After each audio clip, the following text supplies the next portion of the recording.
Elle pourrait vous en parler longtemps, Muriel. Avant d'en faire de la choucroute, elle en recevait des biens vivants, qui bavaient encore, à l'époque où elle était prostituée. La féminité, c'est pour celles qui peuvent. Muriel, elle n'avait pas les moyens. Toute seule, la nuit, au milieu des ports, ça peut vite devenir du gibier, la féminité. Alors tant qu'à faire, autant se la faire payer. Elle était pickpocket aussi dans le métro pendant longtemps. Je voulais faire mon brushing, j'ai pas eu le temps, alors... Avant ça, tout l'avait abandonné. Sa mère d'abord, sans faire exprès. Je dis sans faire exprès parce qu'on l'a tué en fait. Enfin, je vous expliquerai tout à l'heure. Puis son père, puis sa grand-mère, puis tous ces mecs qu'elle a fini par s'abandonner elle-même. Elle veut pas te pourvoir, t'as vu ça? La caisse servie. Merci. Depuis, elle traîne un peu la patte dans un bouchon lyonnais qu'elle a ouvert il y a des années et dans lequel elle continue de recevoir des anciens gars du milieu. Elle pleure pas, mais elle a gardé le reniflement qu'on chope dans les sanglots, comme une cicatrice.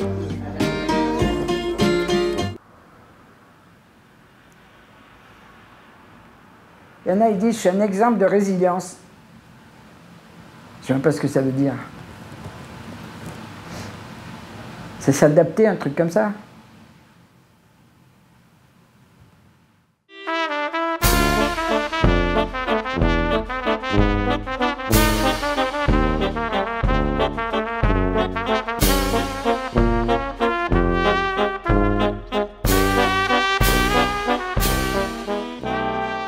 Quand il a tué ma mère, lui. Il a tué ma mère, il est allé se constituer prisonnier tout de suite. Tout de suite, elle est allée chez les flics. Mais son père, à ce mec, c'était le frère au père à mon père. Il n'a pas supporté que son fils fasse ça, il s'est pendu. Le père. Alors en fait, l'histoire, c'est que le cousin de son père, il a eu une aventure avec sa mère. Ils avaient même prévu de s'enfuir tous les deux en Amérique du Sud. Mais la douane a refusé que la petite Muriel, qui avait 2 ans à l'époque, monte dans l'avion. Du coup, ils sont pas partis. Elle, la mère, elle s'est remise avec son père. Mais le cousin, il a pas supporté, du coup, il a tué sa mère. Après, son père au cousin, il s'est pendu. Et le cousin, lui, comme il a vu que tout le monde est mort, bah, il s'est suicidé aussi. J'y connais rien au poker, mais je crois qu'on appelle ça un jeu pourri, quand même. Ça te donne envie ou pas, toi, quand tu vois que ça comme ça dit la vérité? Franchement? Ouais. Pas tout seul, quoi. Moi, c'était la galère de la naissance, alors. Voilà. Mais après, c'est pas une excuse. Des fois, les gens me posaient la question, est-ce que vous pensez, si votre mère n'avait pas été assassinée, est-ce que vous auriez eu la même vie? La logique voudrait que non. Et comme je dis, les prisons sont pleines de gens qui n'ont pas eu leur mère assassinée. Hein. Alors j'aurais peut-être fait les mêmes conneries. Viens, Hamza. Bonjour, mesdames. Ben, on a besoin de figurantes. Ah ben oui, ben on est là. Hein. Vous pouvez remanger ou pas? Vous tournez un film? Il va falloir remanger. Vous connaissez Blast? Non, c'est quoi? C'est pas possible.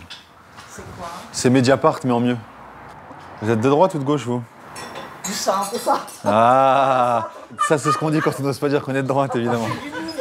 Vous êtes des milieux. Ah. On se fait, qu'est-ce qu'on se fait? On se fait une bise, on se serre la main? Waouh.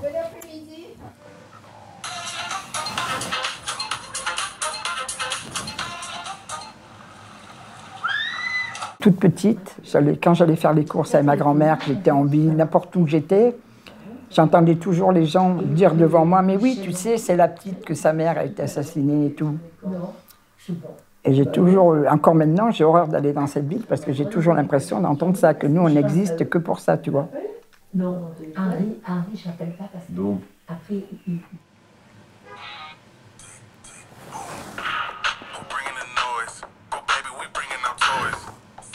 Un brunch sain et rapide pour ces...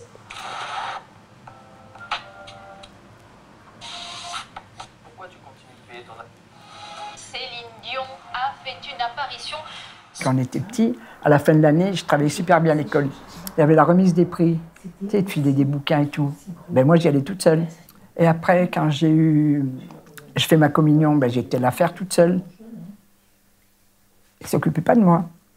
Quand j'ai accouché, le soir où j'ai accouché à 14 ans, mon père il m'a dit, t'as qu'à crever, tu te démerdes. Je suis partie à la maternité toute seule. Toutes ces histoires, ça doit mettre des trucs bizarres dans la tête.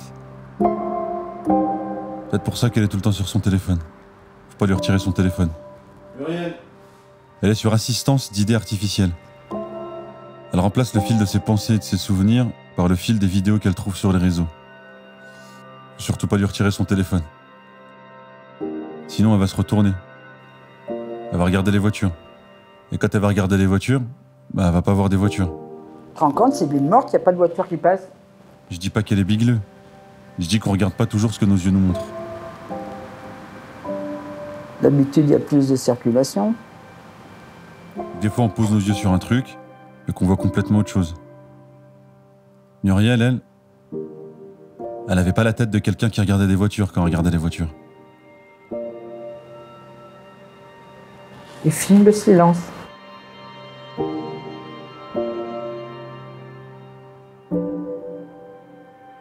Quand j'étais gamine, un jour, j'avais décidé de partir, je devais avoir 5-6 ans, de partir en vélo, comme d'ici à l'autre bout de Lyon.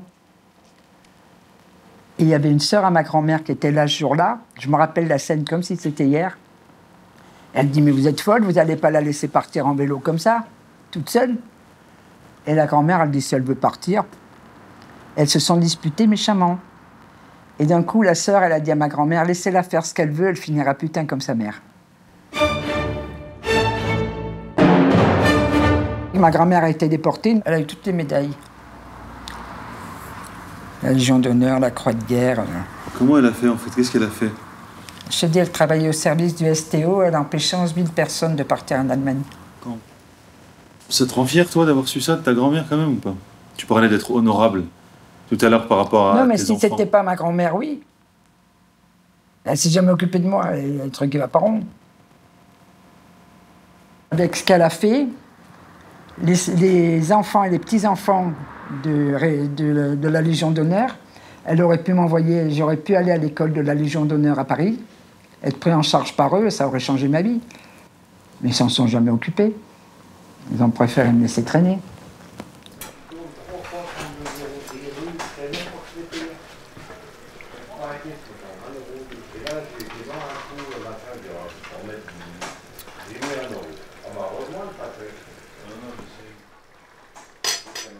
Et ma vie s'est jouée à 15 ans. Un soir, je voulais sortir. Mon père, il en avait marre que je fasse que des conneries. Il m'a dit, réfléchis bien, si tu sors, tu rentres plus.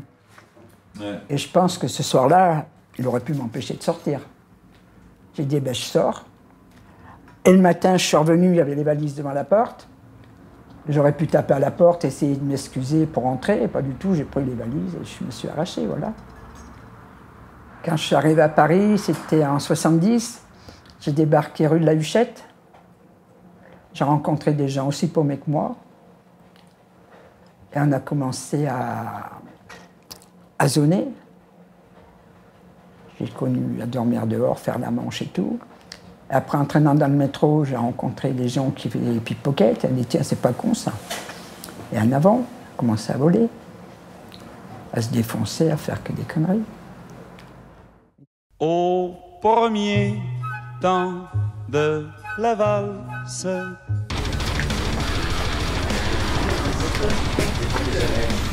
toute seule, tu souris déjà. À 16 ans, la prison m'a sauvé la vie. Parce que j'avais jamais eu de cadre. Et là, t'en as rien. Et les temps où j'étais en prison, je trouvais un cadre, je pouvais pas me défoncer, je pouvais me poser.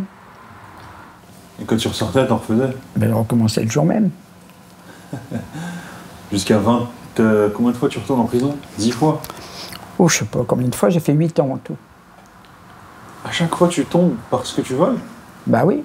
Non, tu fais autre chose que tu voles? Non, voler. Pickpocket ou braquage? Non, pickpocket. Ah ouais?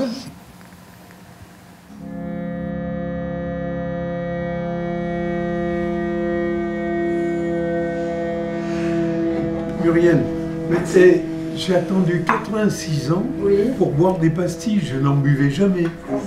Allez, arrêtez. Bah, négresse, c'est manger une soupe, une pipe et au lit. Ah, d'accord. Il y a un pot de blanc ici. Un pot de blanc? J'ai été la première femme à mettre une annonce dans l'IB pour avoir le correspondant. 200 personnes qui m'ont écrit, il doit y avoir 27 prisonniers là-dedans et un qui était en haute sécurité, la directrice de Fleuret, m'a dit celui-là, interdit de lui écrire. Et voilà. Et ben, j'ai dit celui-là, je vais l'épouser. Pour moi, je sais pas, il fallait avoir fait au moins 20 ans de prison pour être bien. Et on rêvait tous de rencontrer notre Mesrine. Et lui, il m'a dit, eh ben, il y en a marre des conneries, tu sors, tu viens à Lyon. Et quand j'ai été libérée, je suis venue à Lyon et il y a un pote à lui qui m'a réceptionné. Et il m'a dit, eh ben, tu vas aller dormir chez ma femme. Tu vas aller, tant que ça te dépanne. Et sa femme, elle se prostituait. Et j'ai vu qu'elle gagnait plein de fric, je lui ai dit, c'est pas con ça. Et voilà. Tout ce qu'elle a vu,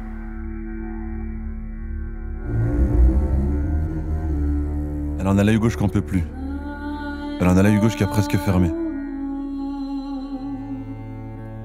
L'horreur, ça pique un peu les yeux. Chaque épreuve comme des parpaings, ces femmes qui nous montrent sur d'anciennes photos sépia comme elles étaient merveilleuses. Il y en a qui attendent après la mort pour voir si on sera réincarné. Et qu'à voir ici déjà comment finissent les petites filles abandonnées. Avec des odeurs d'eau de javel sur les doigts et la viande étouffée, la bouche édentée et les 2 genoux cassés, les cheveux ébouriffés et le portable dans le tablier.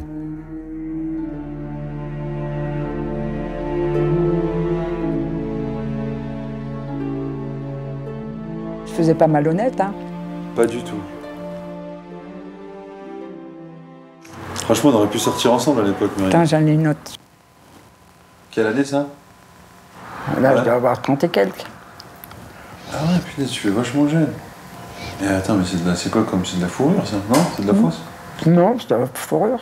Ça coûtait cher ça. C'est cette époque-là quand tu me disais que tu gagnais bien ta vie? Ouais. Ça Non, le plus que j'ai gagné, c'est en volant. Hein. Ah ouais? Bah oui.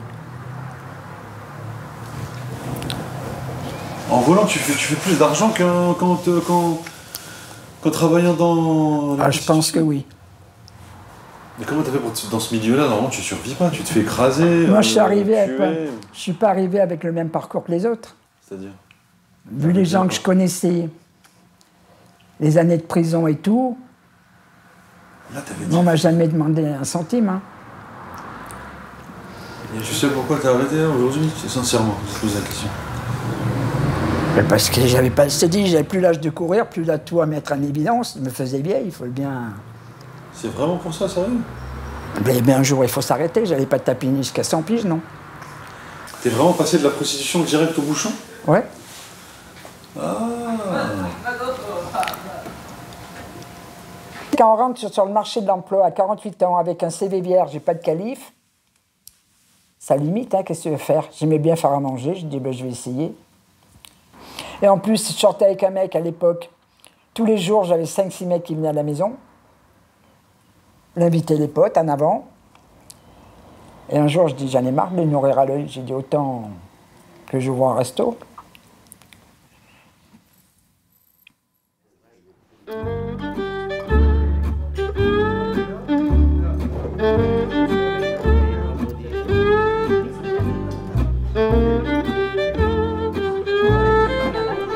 Allez, qu'est-ce qu'on prend? Je sais pas, Qu'est-ce que tu c'est veux? plaisir. Une complète, je sais pas ce qu'il y a. Ça va? Alors, il faut aller derrière en entrée, non? Vous savez, c'est pas tellement lu. C'était sympa, Sérieux?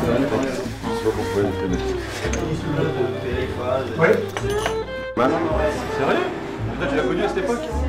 Ah oui, alors le jour, je suis passée devant un kiosque à journaux et j'ai fait une descente d'organes. Hein, franchement, tu vois les titres notamment. Alors il y avait Gabriel Attal, genre est-ce que je vais y arriver? Je me pose des questions sur moi-même. Après c'était la méthode Bardella. Et là tu fais une carte tout sans couille.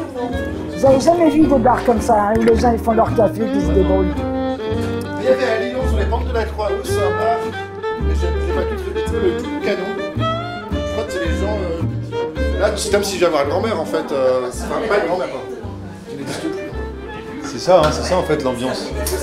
C'est la famille en mieux, sans les emmerdes. Vous en voulez un petit peu? Non, merci. Soyez gentils. Je reviendrai. Moi j'en ai trop. Reviens, On reviendra. on fera une table.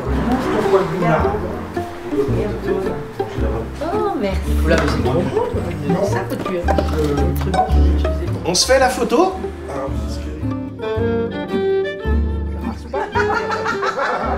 On a gagné pour le repas. Merci de votre visite. Ah oui, oui.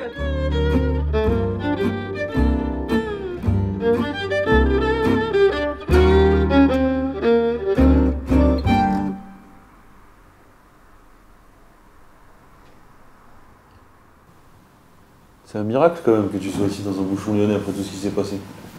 Je te dis, c'est une autre forme d'enfermement ici. Je suis en prison, hein. C'est quand même mieux que les prisons que t'as faites. Ah ben, je vais te dire, comme j'ai dit dans mon livre, en prison, j'ai toujours bien dormi. Ici, j'ai eu des nuits blanches, hein. Quand l'huissier menaçait de venir parce qu'il fallait que je paye les impôts, l'URSSAF, tout le cinéma, je dis, je me suis enfermé dans un système. Ben, je te dis, hier, on parlait de prothèse du genou, je ne peux pas aller me faire opérer, rien, parce que je ne peux pas me permettre de fermer 3 mois. En plus, je vis seul et mon chien, qu'est-ce qu'il deviendrait ça fait qu'il faut que je tienne et c'est tout, j'ai pas le choix. C'est comme ça. Il n'y a personne qui pourrait t'aider, de la famille ou quelque chose? Pour faire quoi? Bah, prendre le relais si jamais ça va moins bien. Personne ne s'y intéresse. Hein.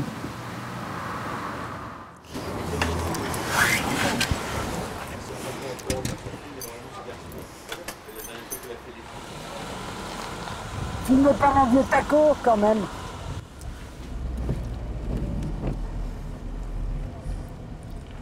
T'arrives encore de choix avec des trucs? Des petits trucs, plus par jeu qu'autre chose. Hein. Encore aujourd'hui? Bah oui. Où ça? Ah non, mais en grande surface, n'importe quoi, ça me prend. Je dis, tiens, j'ai pas envie d'y payer, ça, j'y prends. Tu le mets où? Ça dépend. Par exemple, des fois, tu mets dans ta poche et tu sors. Ou je laisse dans le chariot. Tu fais celle qui a oublié. Bah oui, quand on est vieux, hein. Quoi, toi, t'as jamais volé? À une époque. Ah, tu vois? Moi, je me suis repenti, moi. Moi, je peux pas le croire, ça. Quoi? Que tu chouraves encore dans les grandes surfaces. Mais dis conneries. Vos sacs, il faut les mettre dans le coffre, hein. Ouais. Pourquoi ils peuvent choir à quelque chose? Ah ouais, ça craint quand même. On est où, là? Mais là, il faut pas laisser des trucs en évidence. Tu prends pas le sac? C'est bon, j'ai mis un truc dessus. Je suis pas responsable si on te le vole, hein. Si on te le vole, t'es sûr que tu veux pas le mettre dans le machin? Muriel, Ouais. t'as oublié? Quoi? C'est nous les voleurs. Bon Luc, c'est ici qu'a été torturé Jean Moulin. C'est aussi ici qu'elle a été enfermée plusieurs fois, Muriel. Aujourd'hui, il lui arrive de faire visiter les bâtiments aux touristes pendant les journées du patrimoine. Quand on y pense, on peut faire de sa prison un temple. C'est vrai que c'est impressionnant comme endroit. Et de sa maison une prison. Du coup, qu'est-ce qui nous enferme? Les murs ou les idées? Voilà mon Luc. Tu veux de la doc? Ouais, c'est ici mon Luc. C'est qu'il y avait c'est ici qu'ils enfermaient les résistants. Ouais. C'est ici qu'il était torturé, Jean Moulin, tu sais? Tu sais? Bah oui. Les mecs qu'il attrapait, Barbie. Oui. C'est là qu'il les enfermait, en fait. Ouais. Et derrière, il y a le mur des fusillés. Il les fusillés ici aussi? Ouais. Putain, et toi, ils t'ont incarcéré là après? La première fois, c'est en 81, je crois. Et après, une autre fois en 84.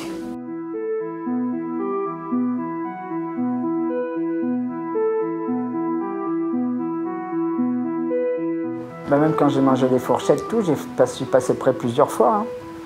J'ai jamais pensé que je pouvais mourir. Hein. C'était pour emmerder le monde, oui. J'avais rien fait, je me battais contre l'administration pénitentiaire. Qu'est-ce qui t'avait foutu sur le dos? Un portefeuille que j'avais pas volé.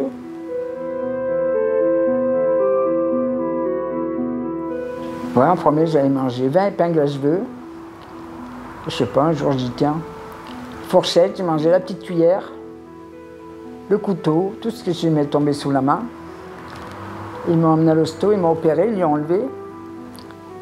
Et le lendemain, ils m'ont mis dans une cellule, ils m'ont donné une assiette en plastique, les couverts en plastique. Et le lendemain, j'ai dit à la fille qui était en cellule avec moi, il y avait 2 filles, j'ai dit tu me donnes tes couteaux, ta fourchette, tout ça. Elle me dit non, je vais être emmerdée. Ben, j'ai dit écoute, tu veux pas être emmerdée, tu vas en promenade. Et pendant la promenade, ben, je bouffe vos couteaux et vos fourchettes. Et j'ai fait comme ça. J'ai bouffé les siennes.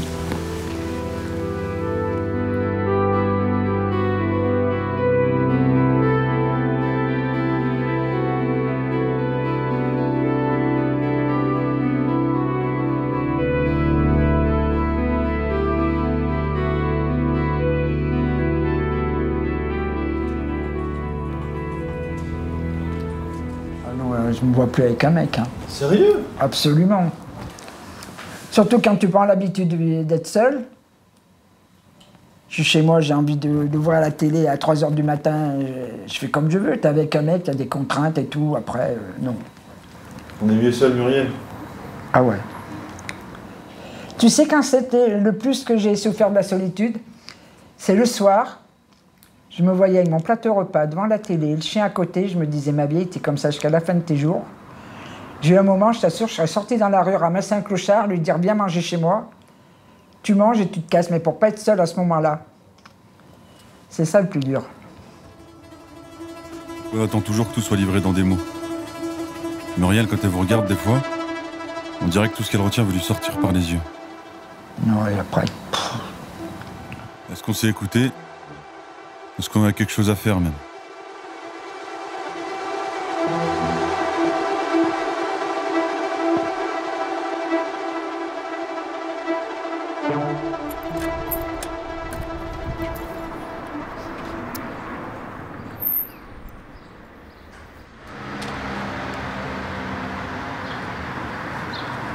Madame Rita?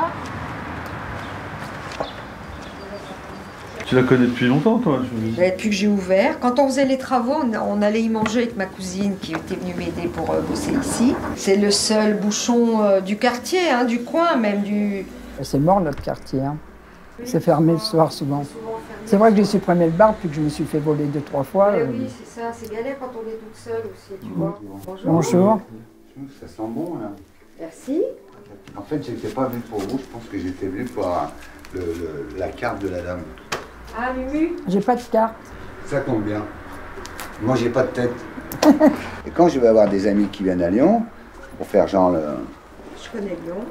Je connais Lyon, je viendrai becter chez madame, parce que voilà, c'est parce que vous êtes une figure. Je la connais pas personnellement, je l'ai vue dans les canards lyonnais, disant ouais, c'est une des dernières, hein, c'est la meilleure, hein, voilà, elle revient de loin.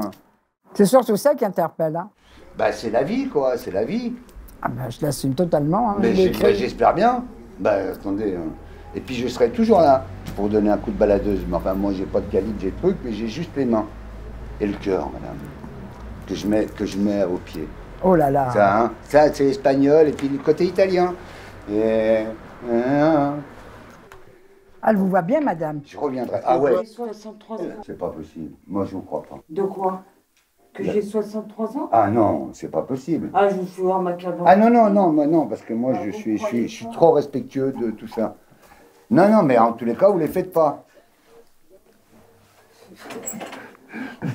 Je suis un camelot. Ah merci, mais tout le monde le dit. La jupe comme ça craint un peu, mais ma foi. Même au tapin, j'ai jamais été sapé. Non. Au tapin, t'étais pas sapé mini-jupe? Ah, jamais. Comment ils savaient, les mecs, que t'étais... Ça se voit quand même. Ça se voit. Au lieu où j'étais, on savait ce que je faisais, quoi. Voilà. J'ai travaillé dans la rue, j'ai travaillé en estafette. C'est quoi un camping-car aménagé. Un camping-car aménagé, l'estafette. Un boulot comme un autre. J'ai eu l'époque où j'allais voler, le matin j'allais voler, c'était mon boulot. Après c'était ça, mon boulot, comme maintenant je suis là. Et comme la retraite sera pas grande, si je dois, plutôt que d'aller dans un EHPAD pourri, j'irai en prison. Je tenterai un mauvais coup, ou ça me rapporte des sous et tout va bien. Ça marche pas, ben j'irai en prison. J'aurai ma cellule, la télé, gratuit, c'est bien.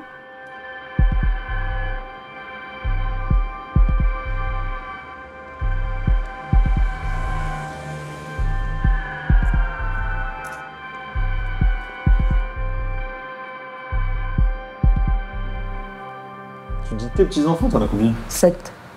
7? D'un seul fils? Non, j'ai une fille aussi. Ma fille, je l'ai eue en prison à 19 ans. Tu l'as eue en prison? Ouais. Quand on a grandi dans l'indifférence, c'est dur après de... Je sais pas comment t'expliquer. On s'aime, les petits-enfants, mon fils et tout, mais il n'y a pas de sentiments, on ne montre pas nos sentiments. On n'a pas appris petit ce que c'était. Avec ton fils, comment ça se passe? C'est pareil. On se parle pas trop. Et toi, ça te va comme ça? J'ai connu que ça. Demain, il arrive, il me prend dans ses bras le cinéma, je vais lui dire qu'est-ce qui lui arrive à lui. je serais plus, hein, je serais pas indifférente, mais je serais gênée. Je dirais, mais qu'est-ce qu'il y a? D'ailleurs, est-ce que tu considères que t'as aimé, toi, pendant ta vie ou pas? Je crois pas. Non, parce qu'il y a des gens de ma famille, tout ça, ils sont morts et tout. Et avec du recul, eh ben, je pense qu'on a fait semblant. Avec mon père, avec... Je crois que toute ma vie, on a bricolé des relations un peu bancales, quoi, mais on a fait semblant.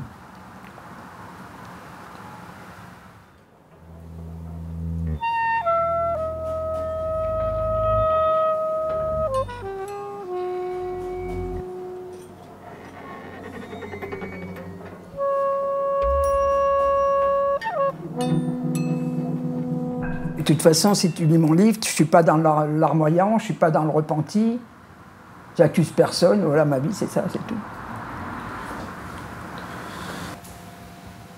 Mais là, je suis en train de faire un 3e livre où je règle les comptes avec l'autre là-haut, là. Qui? Bon Dieu. Et je lui dis, qu'est-ce que je t'ai fait pour que tu me fasses une vie de merde comme ça? Je lui dis, il paraît que dans la vie, on paye ce qu'on a fait la vie d'avant. Ben, je dis, tu vas être une sacrée crapule parce que l'addition, elle a été salée dans cette vie-là. Ma grand-mère résistante, torturée et tout, ma mère assassinée, la vie que j'ai eue, les enfants, les petits-enfants, c'est toujours la galère. Je te dis, quand je vais mettre un cierre, c'est que au fond de moi, il y a quand même un fond de croyance. Mais après, il va dire, elle se fout de ma gueule, celle-là, elle vient me voir que quand ça va mal.